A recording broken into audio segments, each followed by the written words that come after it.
Good evening, and welcome back. What if the story of humanity's most intimate daily ritual, the quiet act of standing before a mirror and choosing to change what looks back, began not with vanity, but with something far older and stranger, a deep, almost instinctive longing to be seen, to be protected, to be worthy of the world's careful attention. Tonight we're going to walk slowly through thousands of years of that longing, and through the remarkable and often terrible price that women paid in pursuit of it. Before we begin, if you are finding comfort and company in these long, quiet journeys through history, I would gently ask you to consider liking this video and subscribing to the channel, but only if you genuinely enjoy what I do here. There is no urgency in that, and no obligation at all. And if you're listening from somewhere particular tonight, a bedroom in a city that is just going dark outside the window, a quiet apartment where the summer air has finally begun to cool, a small house somewhere with rain tapping softly at the glass, I would love to know where you are and what time it is for you. Leave it in the comments whenever you have the chance. It is always a pleasure to know where these long evenings find you.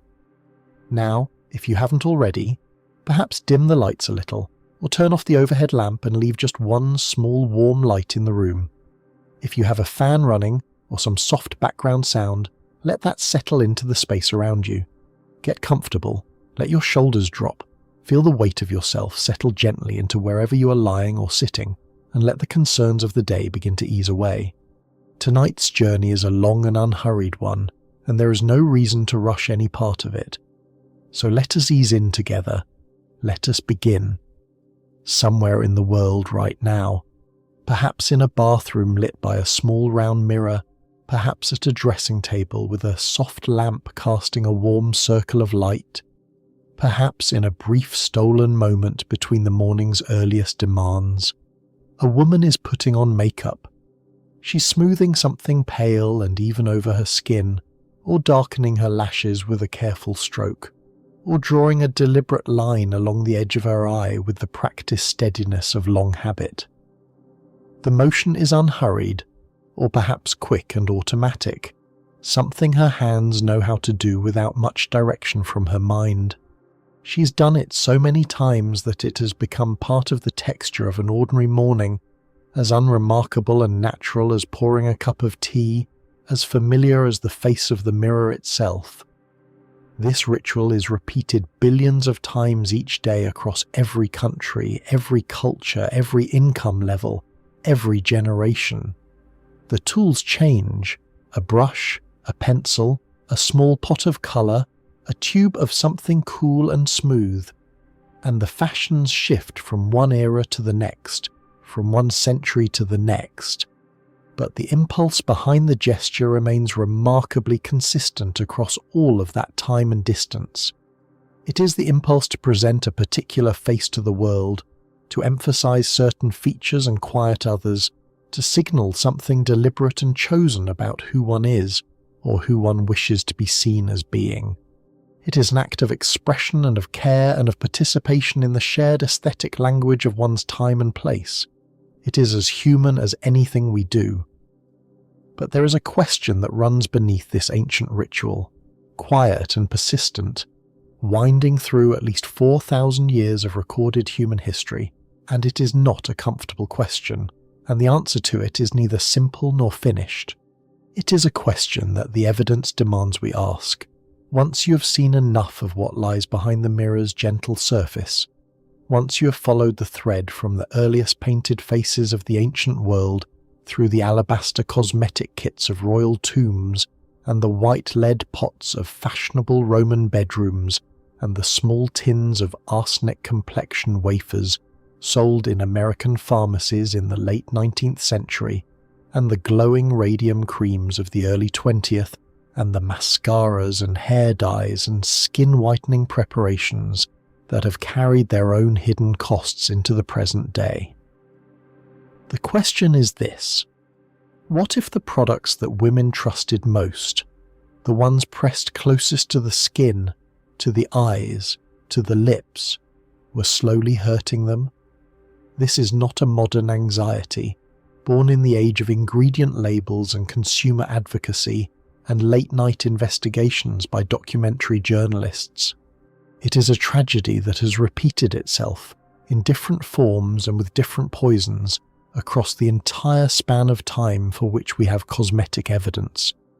That evidence reaches back to around 4,000 years before the Common Era, to the ancient civilizations of Mesopotamia, where both men and women painted their faces in colours and shapes that carried meaning, religious and social and protective and beautiful, and where the substances used to achieve that beauty were already, in their composition, among the most toxic materials the ancient world could offer: lead, mercury, arsenic, lead and mercury and arsenic.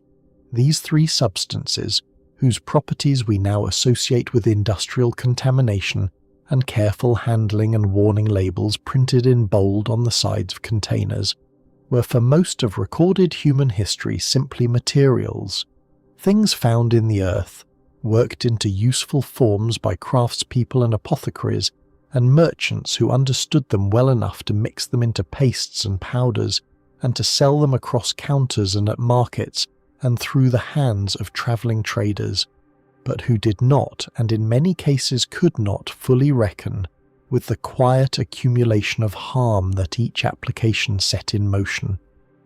And what the long history of cosmetics will continue to demonstrate as we move forward through the centuries is not that the women who used these things were simply uninformed.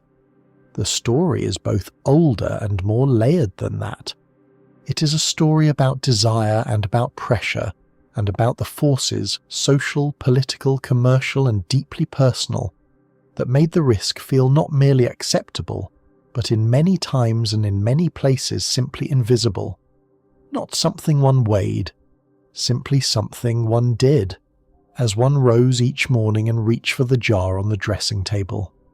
By the 16th century, and into the courts of Europe that sat at the centre of so much political and cultural authority, the art of the face had become something far more than personal adornment. It had become, in the most precise sense of the word, a language, one that nobles and courtiers and queens read and spoke and understood with great sophistication. Pale skin signalled wealth and leisure, the unweathered complexion of someone who had never laboured under the open sun, who had never bent low over a field or pulled water from a well. It signalled purity in the religious and moral vocabulary of the time, and it signalled the kind of untouchable, almost celestial authority that monarchs needed their subjects and their rivals to perceive in them.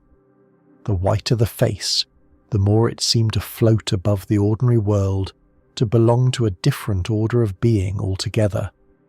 And in that context, the cosmetic that offered the most convincing, most brilliant, most porcelain-smooth whiteness was not merely fashionable. It was a political instrument. It was a form of power worn directly on the skin. That cosmetic was Venetian ceruse.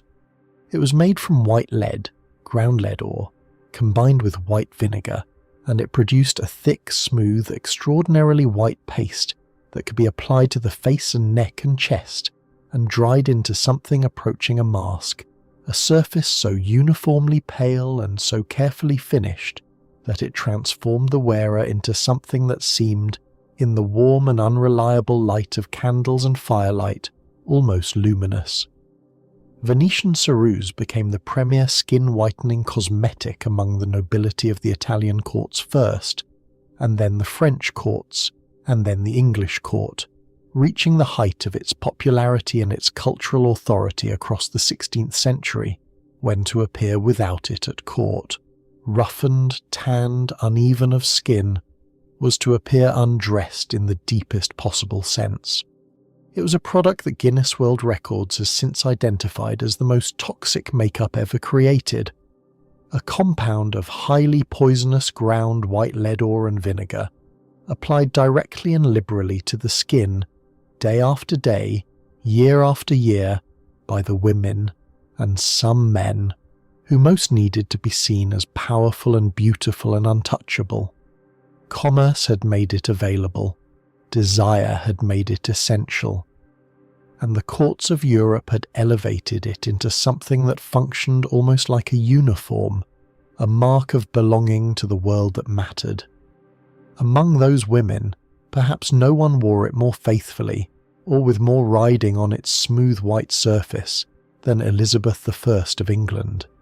Elizabeth had contracted smallpox in 1562, an illness that left its traces on her skin, the pitted, uneven marks that the disease characteristically left behind on those who survived it, and it was in the years following that illness that her use of Venetian ceruse became not merely habitual but something closer to essential. The ceruse covered the blemishes.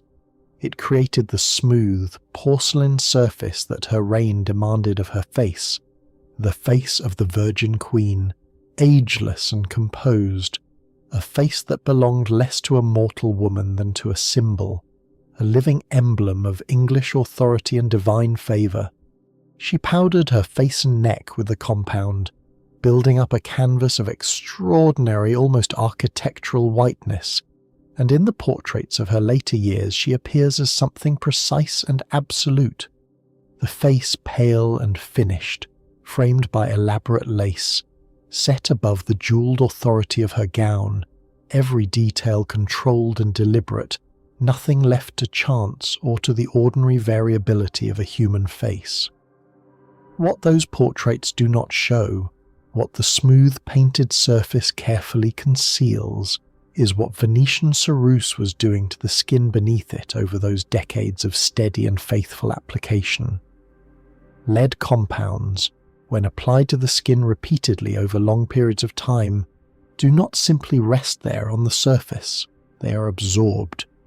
They cause the skin, over time, to deteriorate, to become mottled, to peel, to lose its natural texture in a slow and largely invisible process of damage that unfolds underneath the very substance that is meant to conceal and beautify. And here is where the tragedy of Venetian ceruse reveals its cruelest internal logic. The damage the ceruse caused, the blemishes and unevenness it created through long-term use, the increasingly troubled skin beneath, was itself concealed by applying more ceruse. Each new layer covered the evidence of what the previous layers had done. Each application made the next application more necessary. Women who had been using Venetian ceruse for years found that they could not appear in public without it, because the skin the ceruse had been covering had become, through that very covering, increasingly marked and tender and raw. They were held inside a cycle, the cosmetic creating the flaw that the cosmetic then concealed, and the only way out of that cycle required a kind of social courage that the pressures of the time made extremely difficult to find.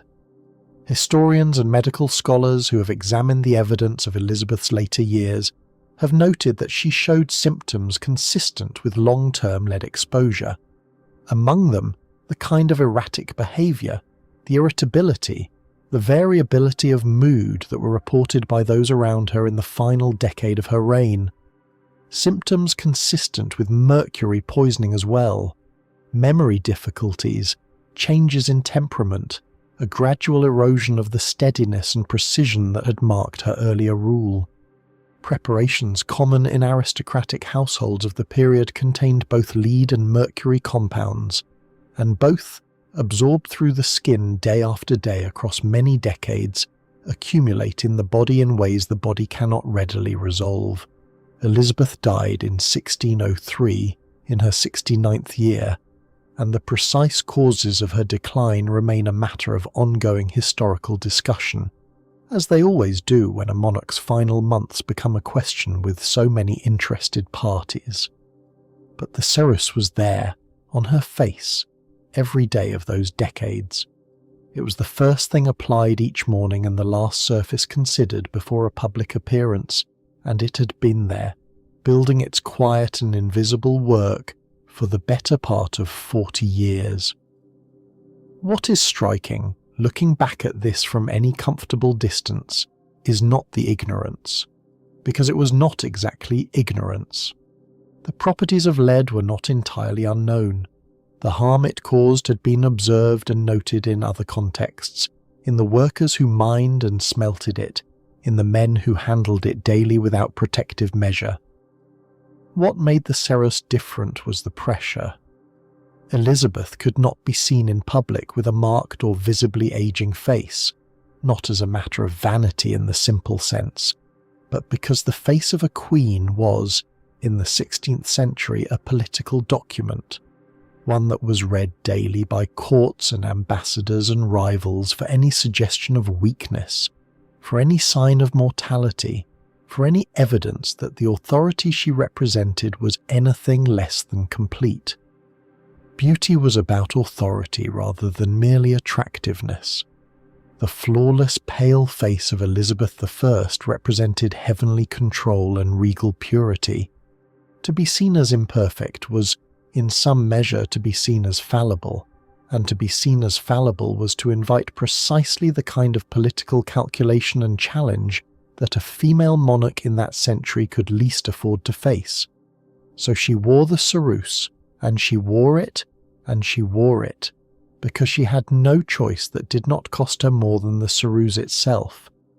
This is what the beauty historians mean when they speak of beauty as armour, not the armour of physical strength, the sword and the shield, but the armour of protection, the layered surface that kept the world from reading what lay beneath it, the face that performed imperviousness so completely and so consistently that the performance itself became a kind of sovereignty.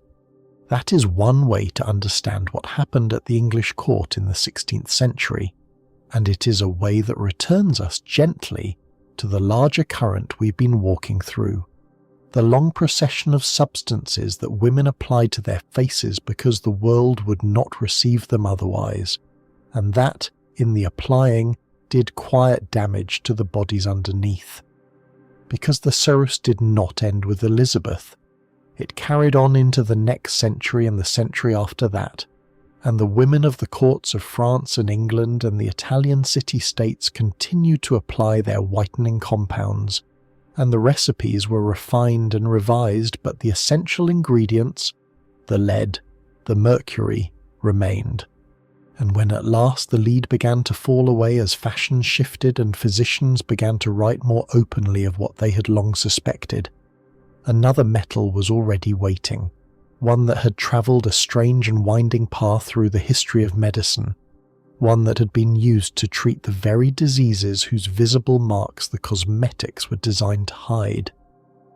That metal was mercury, and its second life as a beauty product is a story worth telling slowly, because it explains much about how a poison can hide inside a promise for the better part of 200 years.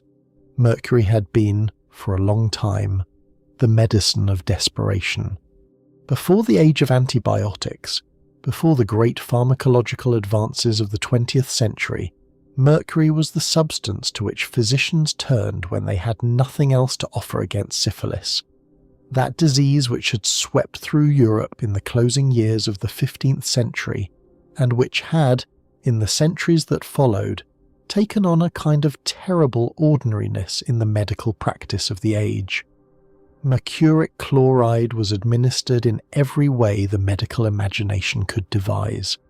It was inhaled as a vapour, ingested as a compound, injected in solution, and applied to the skin as an ointment.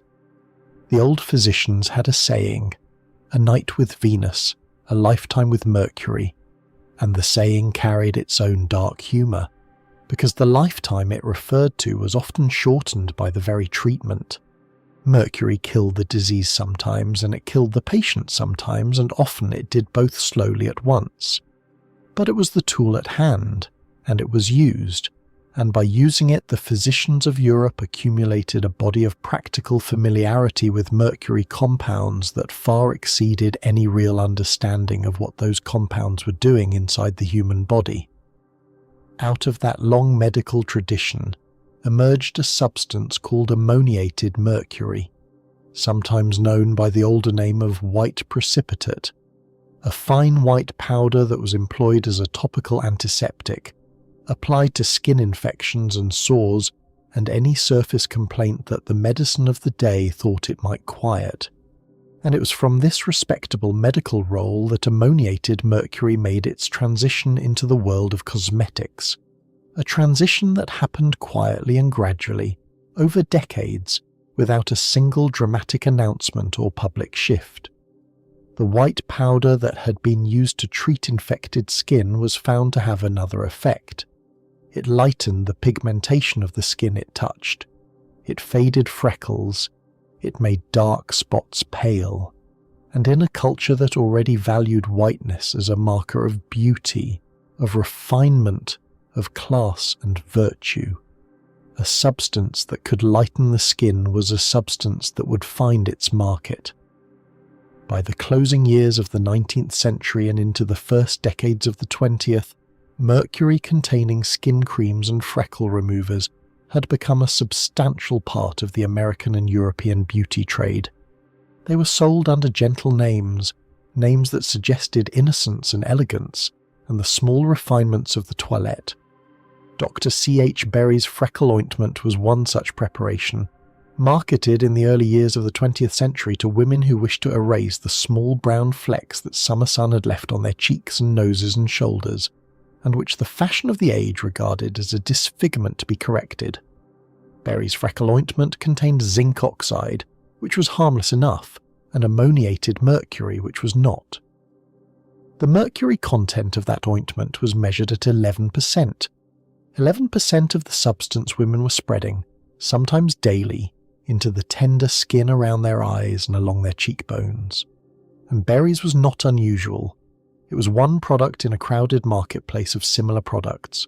Stillman's freckle cream, Uthine freckle remover, preparations sold in double and triple strength formulations in which the mercury content could climb to 10 and 15% and higher.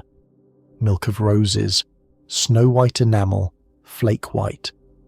The names bore the softness of a garden and the whiteness of a wedding, and they contained, in varying proportions, mercury and lead and carbolic acid and mercuric chloride. The same mercuric chloride that had been used, in another department of the same century, to treat the ravaged bodies of syphilis patients. Alongside these mercury preparations, and often in the same catalogues and the same drugstore displays, sat a different kind of promise. Dr. James P. Campbell's safe arsenic complexion wafers, sold in the United States in the closing years of the 19th century and into the early 20th, offered women the transparent pearl-like pallor that arsenic in small ingested doses was known to produce. The word safe printed on the packaging did an enormous quantity of work. It reassured the buyer that this was not the arsenic of Gothic novels and murder cases, but a refined, medical, gentle version, calibrated for the toilette, appropriate for a lady. The wafers were swallowed. They dissolved into the bloodstream. They reached over time every organ the blood reached, and they did what arsenic does when it circulates through a human body, quietly, cumulatively, with symptoms that could easily be attributed to any number of other causes, particularly in an age when medical diagnosis was less precise than it has since become. And so a woman who had spread mercury on her face in the morning could, in the same day, take an arsenic wafer with her afternoon tea, and neither substance would announce itself in her body as anything more than a faint tiredness, a slight pallor, a mild unease that could be dismissed as the cost of modern life. What makes this chapter of the story particularly difficult to think through is that the harm was not entirely hidden. It was, in fact, present in the medical literature of the period, present and gathering if one knew where to look. The American Medical Association had, as far back as 1869, published a paper with a title that spoke plainly of what its authors had found. 3 cases of lead palsy from the use of a cosmetic called Laird's Bloom of Youth. The 3 cases documented in that paper were the cases of women who had used a popular skin-whitening lotion of the period, and who had presented to physicians with a constellation of symptoms: fatigue, loss of weight, nausea, headaches, wasting of the muscles, and, in the worst instances, paralysis. The paper traced these symptoms to the cosmetic, and it made its findings available to the medical community, and it was, in its careful and clinical way, a warning. And yet Laird's Bloom of Youth continued to be sold. Similar products continued to be manufactured and marketed and advertised. The medical literature accumulated its evidence in one channel, and the beauty pages of the magazines accumulated their glowing testimonials in another, and the two channels did not, for the most part, meet. Part of what kept them apart was a new practice, one that would come to shape the whole of the modern cosmetic industry in ways we still live with. Manufacturers were not required in that period to disclose the ingredients of what they sold. The label on a jar of freckle cream did not tell the buyer what the cream contained. It offered a name and a promise, and sometimes a decorative image of a young woman with a clear and radiant complexion, and it left the rest to the imagination.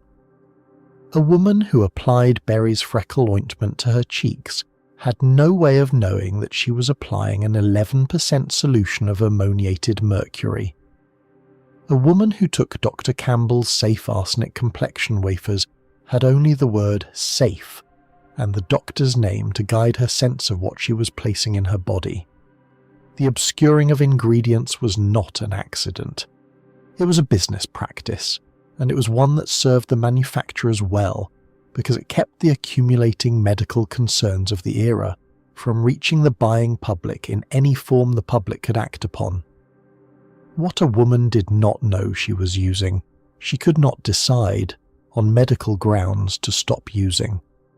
And there was another dimension to this trade in mercury creams that must be spoken of gently and honestly, because it did not end with the early 20th century, and it has not ended now.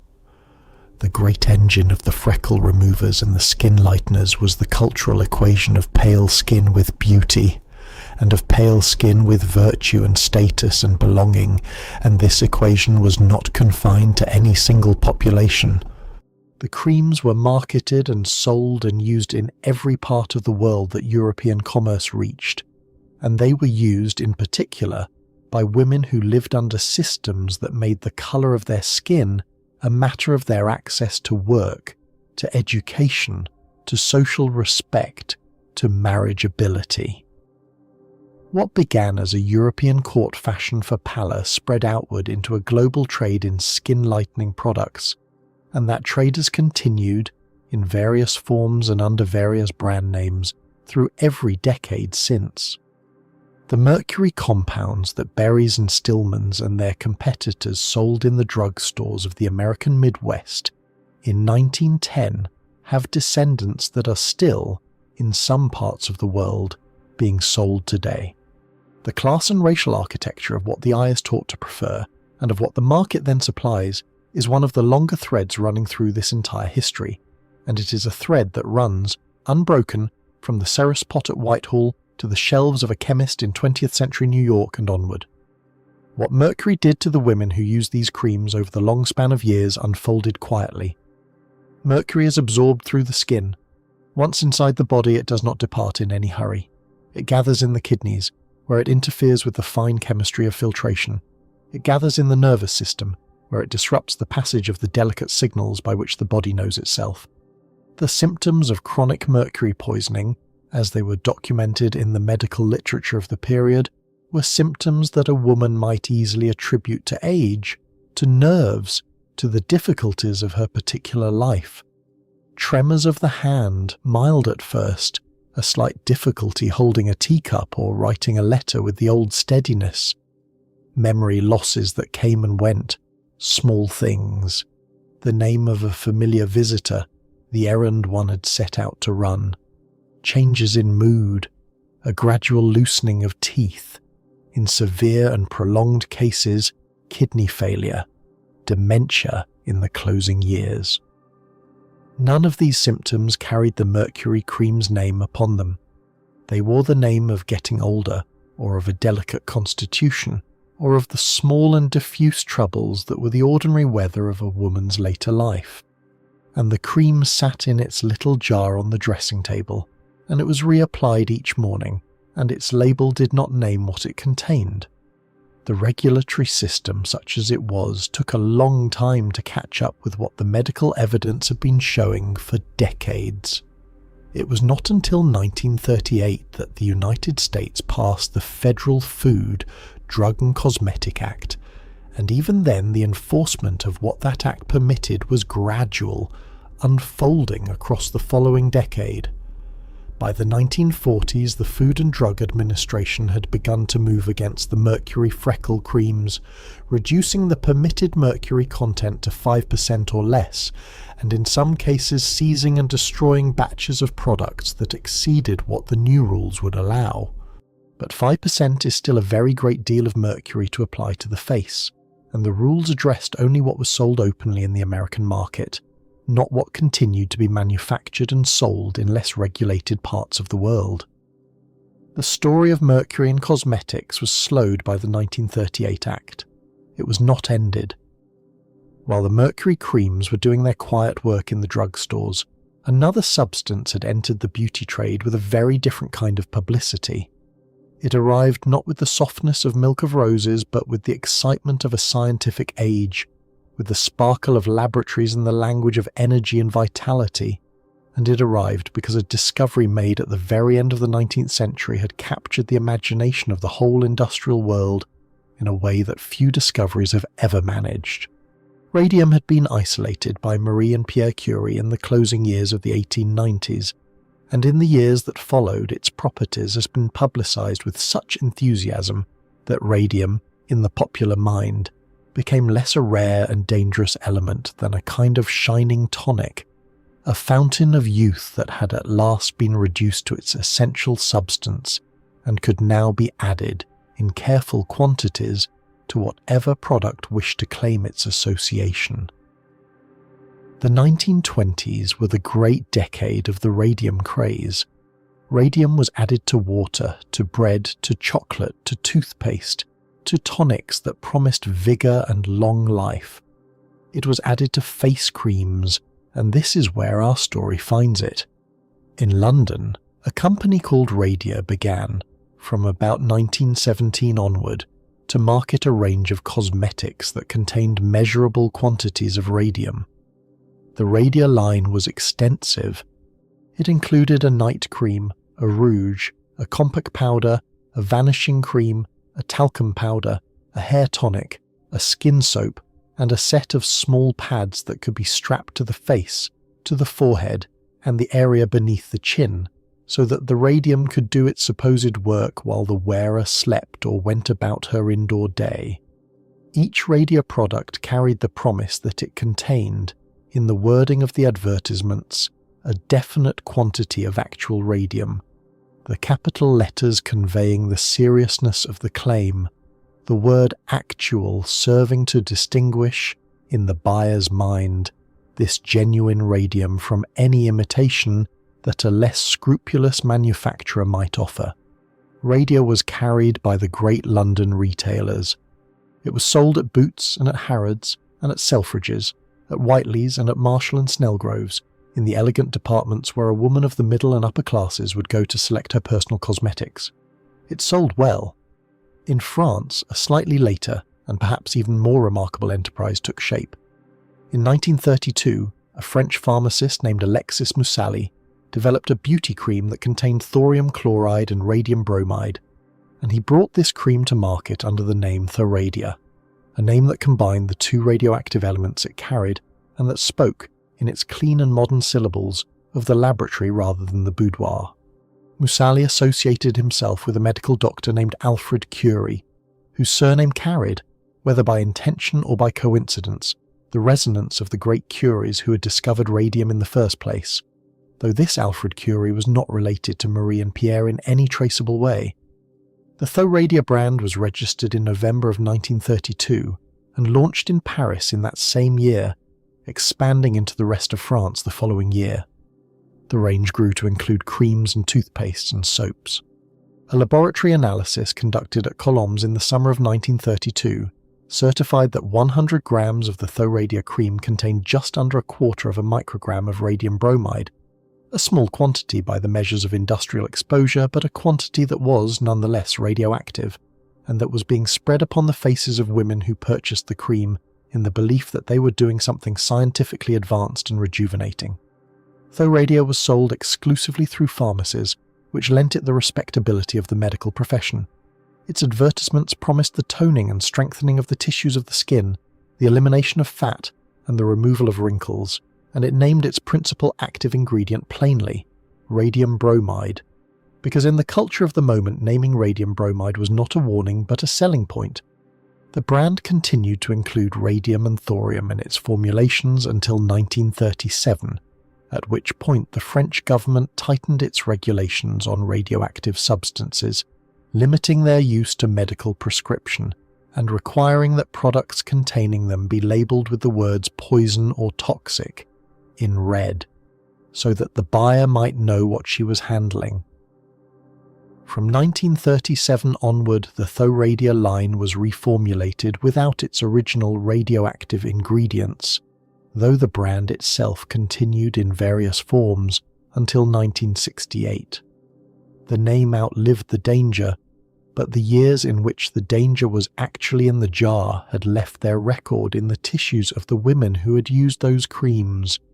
And at the same moment that Thoradia and radio were being sold to bourgeois women in Paris and London and their satellites, the same moment, the same element, the same public enthusiasm for radioactivity as a marker of the modern and the healthful, an industrial catastrophe was unfolding on the other side of the Atlantic that would eventually reveal, in the most painful possible way, what radium actually did to the human body.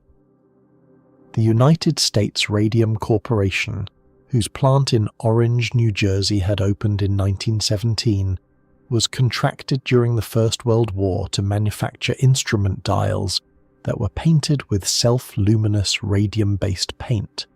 These dials went into wristwatches and clocks and the instrument panels of aircraft, and they glowed in the dark with a faint green light that made them readable at night, and they were painted by hand, one at a time, by women hired for the fine precision of their touch. The women who did this work, the radium girls as they came to be called, worked 5.5 days each week and painted on average some 250 dials in a working day. To paint the fine numerals and marks on those small dial faces, they were instructed to bring their brushes to a point, and the method they were taught for pointing their brushes was to draw the bristles between their lips, to shape them with the tongue and the mouth, so that the tip would be fine enough to lay down the delicate figures the dials required. With each pointing of the brush, a small quantity of radium-laced paint entered the mouths of the women who worked at those benches. With each dial they painted, 250 in a day, the exposure accumulated, and radium, once inside the human body, does what mercury does but more insistently.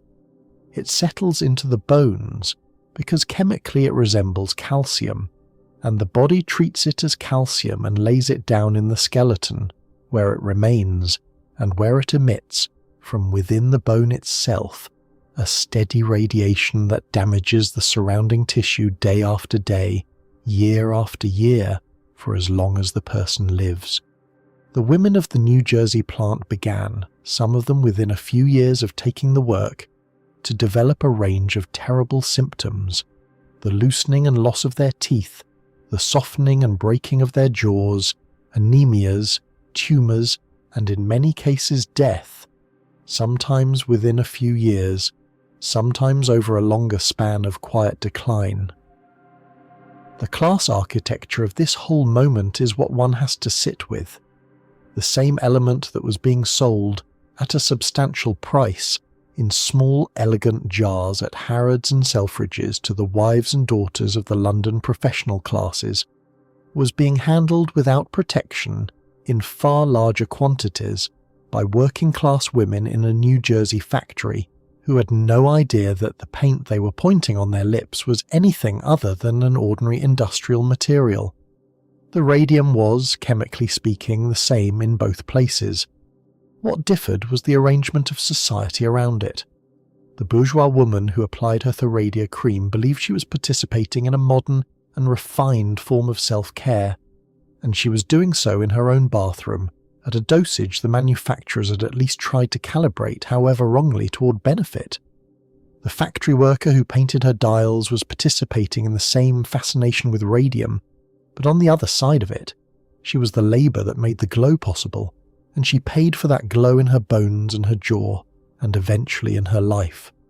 Both groups of women were being harmed by the same substance. Only one group was being told, in the language of advertising, that the substance was good for her. The other was simply working at a job for a wage. By the time the Radium Girls cases came before the American courts in the late 1920s and into the 1930s, and by the time the French government moved in 1937 to restrict radioactive substances to medical prescription, the shine had begun to leave radium as a beauty ingredient. The great catastrophe of the New Jersey factory had made its way into the newspapers of the world, and the connection between the glowing dials and the ruined jaws had at last become impossible to ignore. Though Radia's reformulation and the quieter disappearance of Radia from the London counters were part of a wider retreat that took place across the 1930s, as the culture that had welcomed radium into its bread and its water and its cosmetics slowly and reluctantly withdrew that welcome, one product at a time. But the years in which those creams had been sold, and the years in which those dials had been painted, had left a durable record, a record written into bodies, into medical case files, into the courts, and into the growing sense, still faint at that moment but strengthening, that the products which reached the ordinary shelves of the ordinary drugstore might not always be as gentle as their names and their packaging suggested. And it was into precisely this widening public unease that the next great cosmetic scandal was about to erupt, one that would, at last, provoke the American federal government to act, one that would put photographs on the walls of a World's Fair that a First Lady would press to her breast and turn away from, and one that would, more than any single event before it, force the question of what the cosmetics industry was permitted to sell, and to whom, and under what conditions of disclosure. The scandal centred on a small dark bottle of eyelash and eyebrow dye, sold under a soft and lyrical name, and it began, as such stories so often do, with a handful of women in various American cities who had walked into the beauty salons of the early 1930s, hoping to darken their lashes, and had walked out some days or weeks later into a lifetime of consequences none of them had been warned to expect. The women who had walked into those salons in the early 1930s, hoping only to darken their lashes, became, in the end, something more than victims of a single dangerous product. They became evidence. Their photographs, taken to document the blisters and the scarring and the ruined eyes, were gathered and displayed at the World's Fair of 1933 and 1934, and when Eleanor Roosevelt looked upon those images, the story goes that she turned away, unable to hold what she saw. The photographs had done what years of written warnings had failed to do. They had made the abstract harm visible and human, and visible harm, once it reaches a certain audience, has a way of becoming very difficult to dismiss. The cosmetic dye at the centre of that scandal, a product called Lash Lure, had contained an untested chemical compound that had no business being applied near the delicate tissue of the human eye, and the women who had used it learned this too late, in the hard language of ulcers and abscesses, and the permanent narrowing of the world that follows the loss of sight. And yet, even then, the law did not move quickly. The Congress of the United States had been considering some version of updated federal legislation governing food, drugs, and cosmetics since the early 1930s, and that consideration had moved through years of proposal and counter-proposal, and revision, and lobby and delay, shaped at every stage by the industries most affected by it. The cosmetics industry in particular had organised and argued and pressed its case, and its case was essentially this: that the products it made were not medicines, that they did not make medical claims, and that regulating them as though they were pharmaceutical preparations would be an overreach of federal authority that would burden manufacturers with requirements never intended for their category of goods. This argument was not without logic, and it found sympathetic ears, and so the legislation that emerged year after year in draft after draft was legislation that had been trimmed and narrowed and qualified until what remained was something considerably less than its original architects had envisioned. What finally broke the legislative stalemate was not, in the end, the blinded women. It was a bottle of antibiotic syrup. In the autumn of 1937, a pharmaceutical company in Tennessee had formulated a liquid version of a sulfur drug using a solvent called diethylene glycol, a compound chemically similar to antifreeze, and had sent it out across 15 American states without testing whether the combination was safe for human consumption. It was not. The elixir sulfanilamide, as it was called, killed more than 100 people, most of them children, and the deaths came quickly enough and were concentrated enough to make their cause unmistakable. The public outrage that followed provided the legislative momentum that years of cosmetic injury had failed to generate, and within months, the Congress had passed and President Franklin Roosevelt had signed on the 25th of June, 1938, the Federal Food, Drug and Cosmetic Act. The new law was a genuine advance in some respects. It gave the Food and Drug Administration the authority to oversee cosmetics for the first time in any meaningful sense, prohibiting the sale of products that were adulterated or misbranded, products containing harmful substances or carrying false claims about their contents.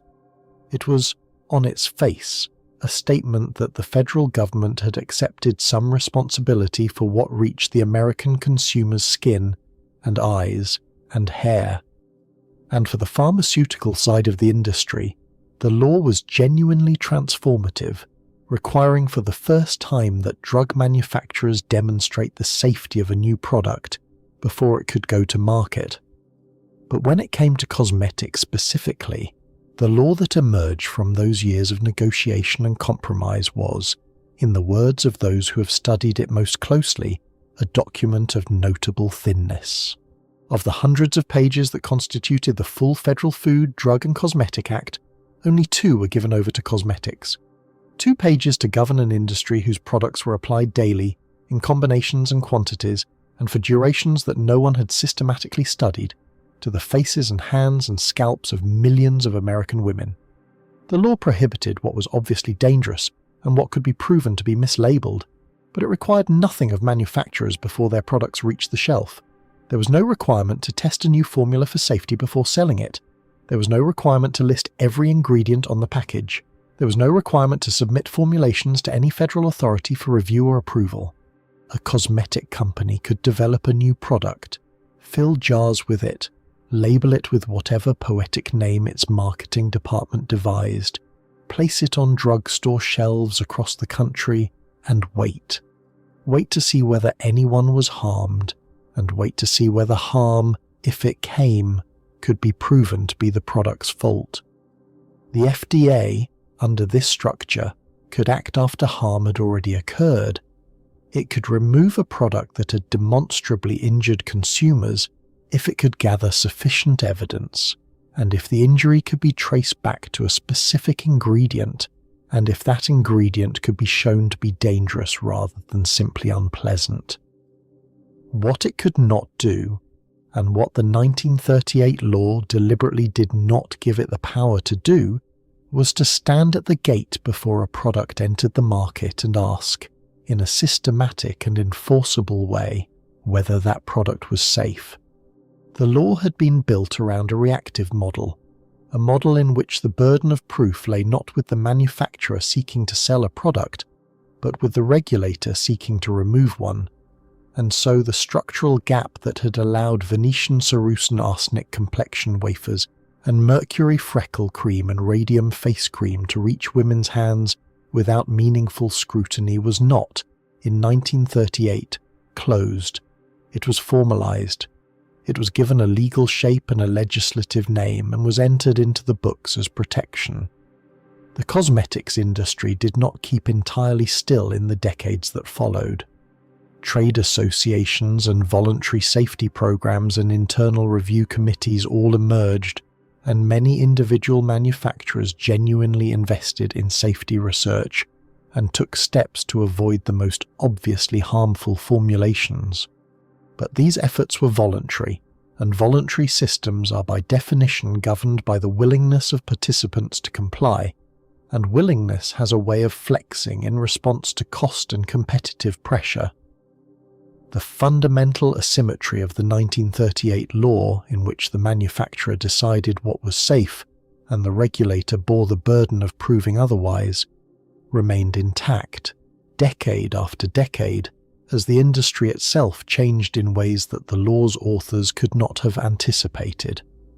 Because the post-war decades brought to the cosmetics industry something that the earlier centuries of lead and mercury and arsenic had not: the full toolkit of synthetic organic chemistry.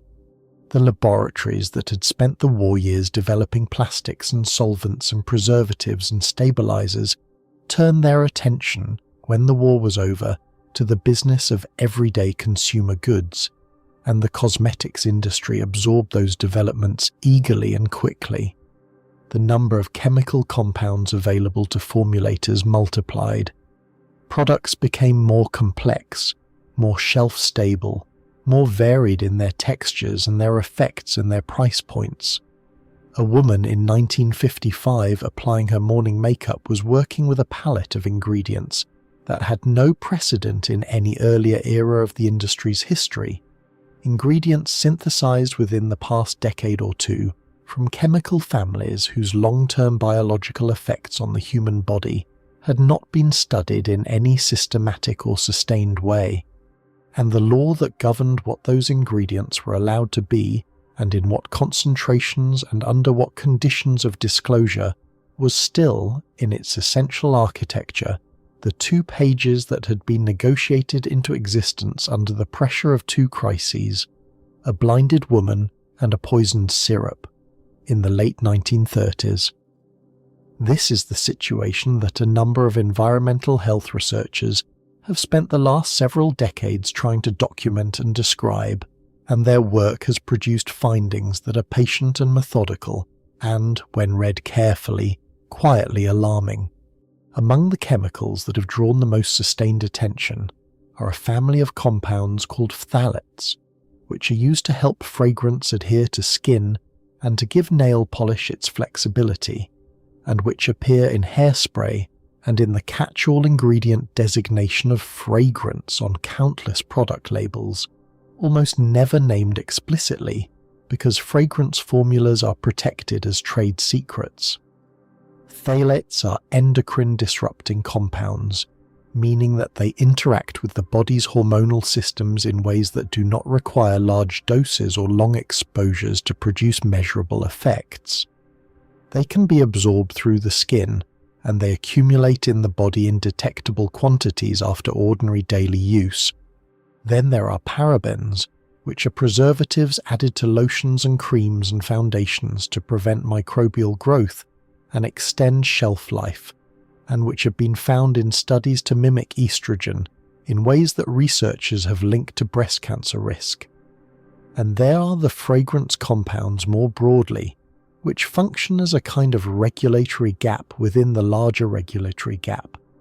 Because the protection afforded to fragrance formulas as proprietary information means that a product can list fragrance among its ingredients and thereby conceal any number of component chemicals, some of them known irritants, some of them sensitizers, some of them endocrine disruptors, without the consumer or the regulator having any practical means of knowing what, specifically, that single word contains. And then there are the formaldehyde-releasing preservatives. These are compounds, among them a chemical called DMDM-hydantoin, that slowly break down in solution and release small amounts of formaldehyde over time. Formaldehyde is a known human carcinogen. The International Agency for Research on Cancer has classified it as such. It appears in hair straightening products and in some skincare formulations, and research conducted by scientists at the Silent Spring Institute, a non-profit environmental health organization, has found traces of formaldehyde-releasing compounds in roughly 47% of skincare products and roughly 58% of hair products examined in their studies.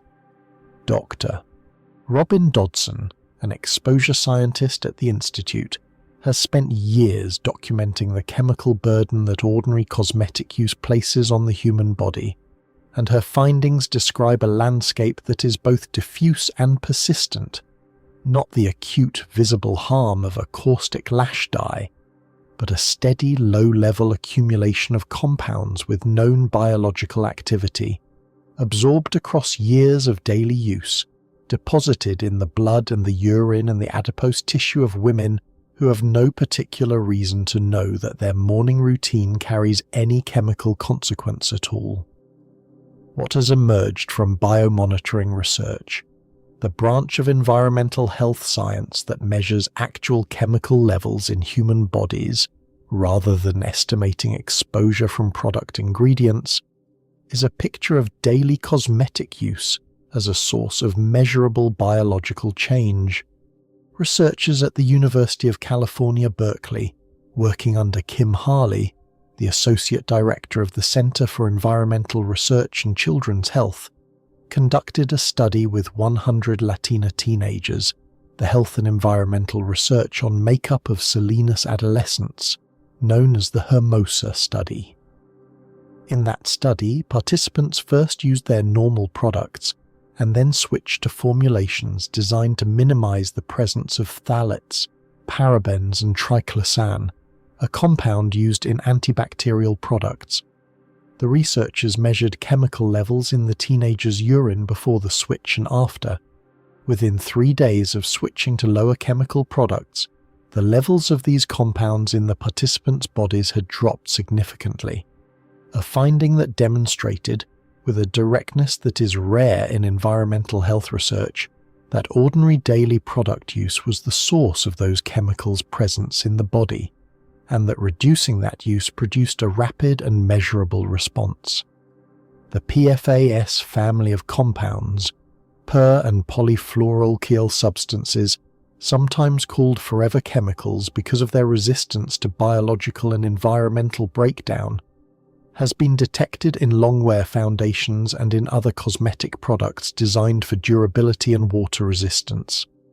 PFAS accumulate in the body over time and have been associated in epidemiological studies with a range of health effects including hormonal disruption, immune function changes, and certain cancers. Their presence in cosmetics is not always a result of deliberate formulation. In some cases, they appear as contaminants in raw materials, introduced without the manufacturer's specific intent and without any listing on any label. Dr. Dodson and others have noted that the burden of these chemicals is not evenly distributed across the population of American women. Studies have found that black women carry measurably higher levels of many endocrine-disrupting chemicals in their bodies than women of other demographic groups, a disparity that researchers have linked to the specific products marketed most heavily to black consumers, in particular skin-lightening creams and hair relaxers and straighteners that have historically contained higher concentrations of certain active compounds, and which have been sold with the same reassuring language of beauty and care and efficacy that has accompanied every cosmetic product from the gilded jars of Venetian ceruse forward. In 2023, the Food and Drug Administration proposed a national ban on formaldehyde and formaldehyde-releasing compounds in hair straightening and smoothing products.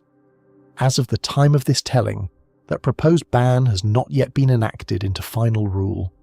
It is worth pausing here, as it is always worth pausing when the same pattern reasserts itself across such a long span of time, to notice what is ordinary about this.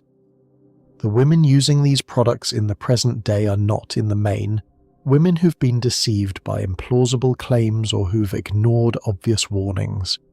They are women doing what women have done for thousands of years, choosing the products available to them, trusting the systems meant to protect them, applying to their skin and hair the things that culture and commerce and the gentle persistent pressure of belonging have told them belong there.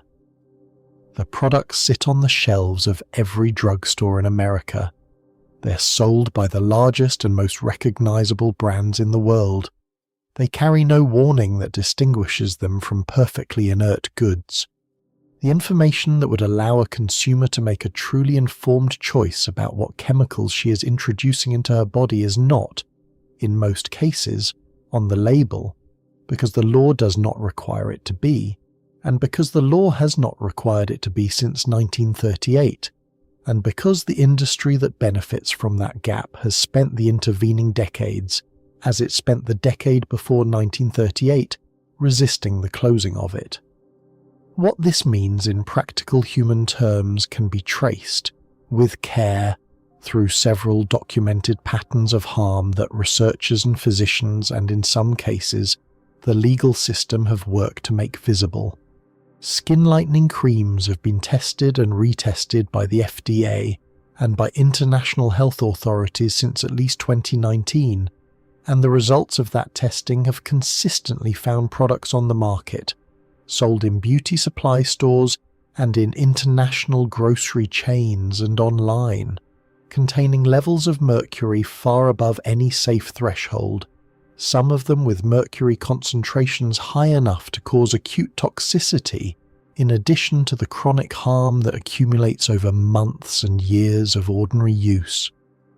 Mercury, when absorbed through the skin from a topical cream applied day after day, makes its way into the bloodstream and concentrates in the kidneys, where it damages the delicate structures responsible for filtering the blood, and where, in cases of sufficient exposure, it can cause the rapid and severe deterioration of kidney function. Medical literature from multiple countries, India, China, Hong Kong, and others with large markets for skin lightening products, has documented this trajectory repeatedly. A woman using a cream she has trusted, sometimes for years, presenting eventually with kidney disease whose origin takes time to identify, because no one thinks, at first, to ask what she has been putting on her face. The cream itself may carry no warning. It may not even list mercury among its ingredients, because the law does not require the sort of testing that would catch an unlisted contaminant, and because the product may have entered the American market from an international supply chain with even fewer regulatory checkpoints than the domestic one. The burden of that particular harm falls disproportionately on women of colour, on communities where the market for skin-lightening products is largest, where the cultural and economic pressures that drive their use are most concentrated, and where the overlap between cosmetic choice and economic inequality in medical access creates conditions in which harm can accumulate quietly for a long time before it is recognized and connected to its source. These are not random accidents or the consequences of individual carelessness. They are the downstream result of systems that have been built over a very long time in ways that consistently place the risk of cosmetic harm on those least positioned to detect or resist it. The Hermosa study and others like it have found the same pattern in the domain of hormonal disruption. The 100 Latina teenagers who participated in that research were ordinary young women using ordinary products: makeup, lotion, hairspray, body wash, and what the researchers found in their urine samples was a chemical portrait of daily exposure to compounds that their bodies were processing steadily, at ages when the hormonal systems being disrupted are still developing, at a life stage when the effects of endocrine disruption can reverberate through decades of future health. The link between exposure to phthalates and parabens and phenols in adolescence and disruptions to the normal timing of puberty has been documented in this and in related research, and the girls who participated in the Hermosa study were not consuming industrial chemicals by accident. They were wearing the fragrance in their hairspray, the preservatives in their lip gloss, the compounds in their moisturizer, exactly as those products were designed to be used. There is a third strand of documented harm that runs parallel to these, and it threads through the legal system in ways that the mercury cream and the hormone disruption research do not. Hair relaxers, chemical straighteners used for decades by a large proportion of black women in the United States to alter the natural texture of their hair, have come under sustained scientific and legal scrutiny in recent years, as researchers examining data from large longitudinal health studies have found associations between frequent long-term use of these products and elevated rates of certain cancers, among them non-Hodgkin's lymphoma and uterine cancer. The chemicals involved include formaldehyde-releasing compounds and other reactive substances that, when applied to the scalp, can be absorbed into the body through the skin of the scalp, which is thinner and more permeable than the skin of the face, and which is typically heated during the straightening process in ways that may further increase absorption. Litigation against manufacturers of these products has accumulated, and the pattern of that litigation, women who use these products for years, trusting them as ordinary parts of their routine, who have since received diagnoses that their physicians have linked to that use, carries the same shape as every story in this long telling. The trust came first, the harm came after, the knowledge came last of all. The common thread across all of these stories, the woman with kidney damage from the lightening cream, the teenager with disrupted hormones from the hairspray and the lip gloss, the women seeking legal accountability from the makers of the relaxers they used for years, is not ignorance, and it is not carelessness, and it is not some failure of individual judgment. The thread is structural. It is the thread that runs from the 2 pages of the 1938 law back through the unlisted ingredients of the 19th century freckle ointments, back through the unmarked jars of Venetian ceruse, the thread of a system in which the obligation to prove safety before sale was never fully established, and in which the cost of that gap has been paid, generation by generation, in the bodies of the women who trusted the products available to them. The mirror is still there, on the counter or the wall or the small bright screen of a phone held up to reflect the face back to itself. The morning light still falls across it in the same way it always has, and somewhere in that light a hand is reaching for a bottle or a tube or a jar, and the ritual is beginning again. The same ancient motion, the same quiet wish to be seen and cared for, and met with the world as one wishes to meet it. The wish has not changed. It is as old and as human as anything in this story. What has changed, and what has not yet changed as much as it should have, is the question of whether the things we reach for when we perform that ritual are as safe as they are beautiful, and who bears the cost when they are not. The wish has been met for all of recorded time by an industry that grew around it, not as an enemy of women's well-being, but in most of its ordinary daily intentions as a willing servant of a real and legitimate desire. The shops that sold lead-white ceruse in Elizabethan London, the pharmacists who stocked the mercury freckle creams of the early 20th century, the chemists who formulated radium-branded face powders gleaming from the shelves at Harrods, they were not in the main acting from malice. They were filling demand. They were